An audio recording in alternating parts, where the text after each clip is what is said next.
Welcome to the Hubfish Show, where you can get ideas to help you grow your eco-conscious business. And today I'm joined by Nicki Davey from Saltbox Training and Events, and we're talking about holistic leadership for a more sustainable world. So welcome, Nicki. Great to have you on the show. Thank you. So Saltbox take inspiration from nature, music, creative arts, and ancient wisdom, as well as the latest findings from neuroscience and behavioural psychology to create a powerful holistic learning experience for individuals, teams, and organizations. So we'll launch straight into the questions. And Nicki, can you explain to us what the holistic leadership model is? Yes, so holistic leadership is kind of my own leadership model that I've been working on over the last year or two.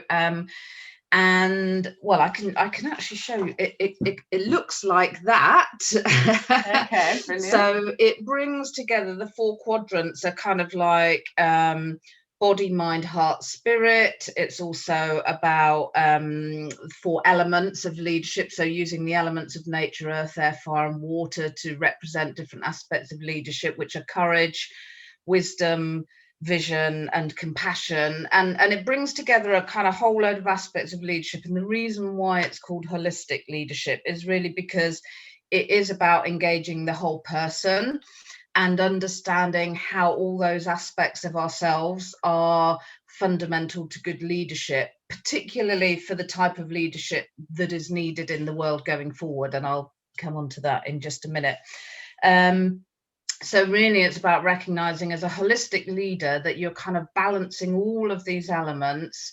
You're learning to understand and recognize them within yourself, consciously thinking about how to use them as a leader and how to build on them as a leader, and to bring them all into the right balance. So you're using the right elements at the right time in order to kind of choreograph the elements, if you like, of good leadership. So yeah, so that's the model itself. Okay, fantastic. And what led you to create the leadership model, and why do you think it's so important in today's world? Well, I think there's a couple of things. First of all is that, as we know, we're on a kind of a mission to self-destruction at the moment, and there is so many great global challenges in the world that I won't even begin to list because everybody knows what they are. And we know that the type of leadership that is required in order to make the kind of changes that are required in the world to be more sustainable, more compassionate, all of those things that need to bring change. The type of leadership that we need is the type of leadership which is kind of very built on love and compassion and empowerment and involving people and vulnerability and humility, all those kind of qualities which traditional notions of leadership don't really. Traditional notions of leadership are that it's about being heroic, strong, out in front, leading people, masculine, patriarchal. We know that the world needs a different type of leadership if we're going to change the future for people and planet. So it's partly in response to that and my own personal kind of sense of purpose about, I feel a strong calling to do what I can to contribute to the sort of change that's needed in the world. And as a leadership development kind of expert, if you like, this is my way of hopefully dropping some pebbles that will create bigger ripples and contribute to that change. So that I partly created it for that reason, and partly because I've got this, I run a program called Leading for Good, which is people who want to make a positive difference in the world, whether it's in their jobs or their lives or their communities. And the leadership program itself, the Leading for Good program, is based around this holistic leadership model. So we work through the elements and we explore how to balance them up. And there's quite a lot in there about balancing our physical, our intellectual, our emotional, and our spiritual energy, balancing the masculine and feminine elements of leadership. And most importantly, kind of developing inner awareness. So in order to have an impact externally in the world, we have to know ourselves, understand ourselves, be true to ourselves, you know, all of those sorts, understand the impact of our actions on the world around us and how we do things. And so it's that connection of the inner with the outer that's really a part of the program. So the holistic leadership model was kind of developed as the basis for that program, really, which is all about my own kind of personal commitment, if you like, to trying to make a difference in the world. And you know, and there are lots of other leadership models out there: compassionate leadership, regenerative leadership, conscious leadership, which are kind of focusing on the same things and trying to do the same things. It's all about shifting perceptions of leadership and what good leadership is. But this was my model that also ties in with my way of working, which is very much about working with nature, and is also I use a tool called Tetramat, which uses the 4 elements of nature: earth, air, fire and water, to describe different perspectives, different preferences in ourselves. And so the holistic leadership model, it kind of encompasses that as well. Fantastic. Oh, it sounds brilliant. And yeah, speaking of nature, I know you use nature a lot to help individuals, teams and organizations to learn and develop. How does engaging with nature help to develop or promote a holistic leadership model?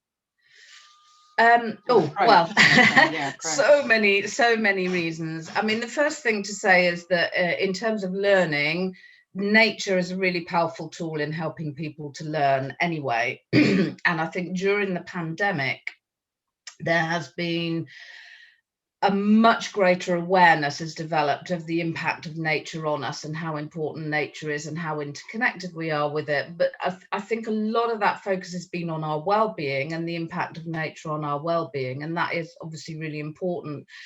But what we know, for example, is that leaders, well, anyone, whether you're a leader or not, if you are under pressure, if you're very stressed, if you're in a very anxious kind of state, you are unable to make good decisions. So just the act of being out in nature and letting go of all of that stuff and reconnecting with yourself puts you in a better mindset so that you can make considered, thoughtful, wise decisions, for example. So that's one aspect. Overall, I think there's a general thing, which is that nature, when we connect with nature, we connect with ourselves, we connect with other people, and we connect with the world around us, and get that sense of a bigger picture, more of a sense of meaning, and that we're just one kind of tiny little speck in the vast interconnected web of the universe and life. So it helps us to get perspective, and it helps us to understand how we are interconnected with everything, and therefore, you know, helps us to take on that kind of systems thinking viewpoint of understanding that every action, everything we do will have an impact somewhere else, and how everything is completely interconnected. So again, important lessons for leadership.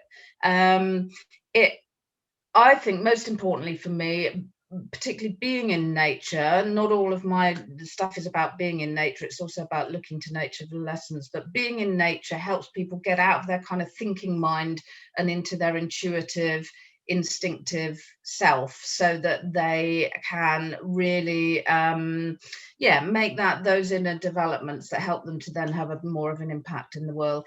Nature makes people more creative, it makes people more trusting of each other, it makes people more open to different perspectives, different ways of doing and seeing things. So the impact on the individual of nature are really good for leadership. But also nature is, you know, it's got 6.4 billion years of experience and wisdom that we can look to find lessons, to find answers.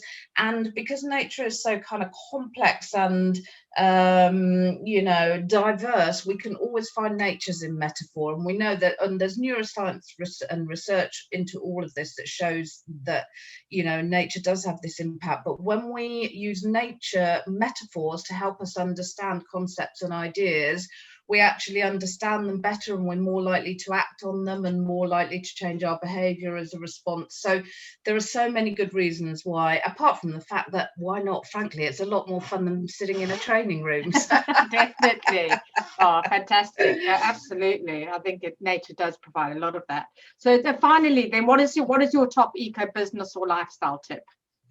So I thought quite hard about this, and I think for me it's about being aware of the wider impact than just the, I use environmentally friendly products or I recycle all my stuff. And for me, there's a big thing that I'm going through at the moment, which is looking at all the services that I consume. So my phone, my electric and gas, my amenities, my bank, my insurance, all of these companies that we use who have such a big impact and so much financial clout. And how can we make sure that we are, well, my advice is to find and use and sign up with companies who are ethical and sustainable in how they operate.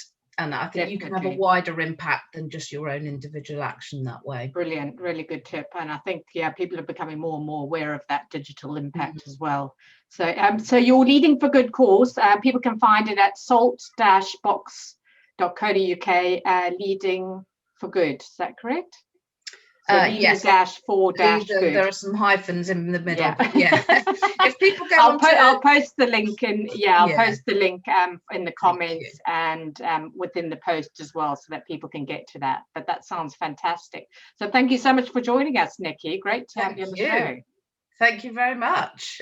And to our viewers, if you're watching live or if you're watching the replay later, please keep your comments coming and we will try and respond to that as soon as we can. I will be sharing this on YouTube as well, so I'll pop the link to that for people to comment there as well, so Nicki can see them, because she's not, she doesn't use Facebook. So hopefully you guys can comment on that as well. All right, well, thank you, and we'll see you same time next week. Thank you. Bye-bye.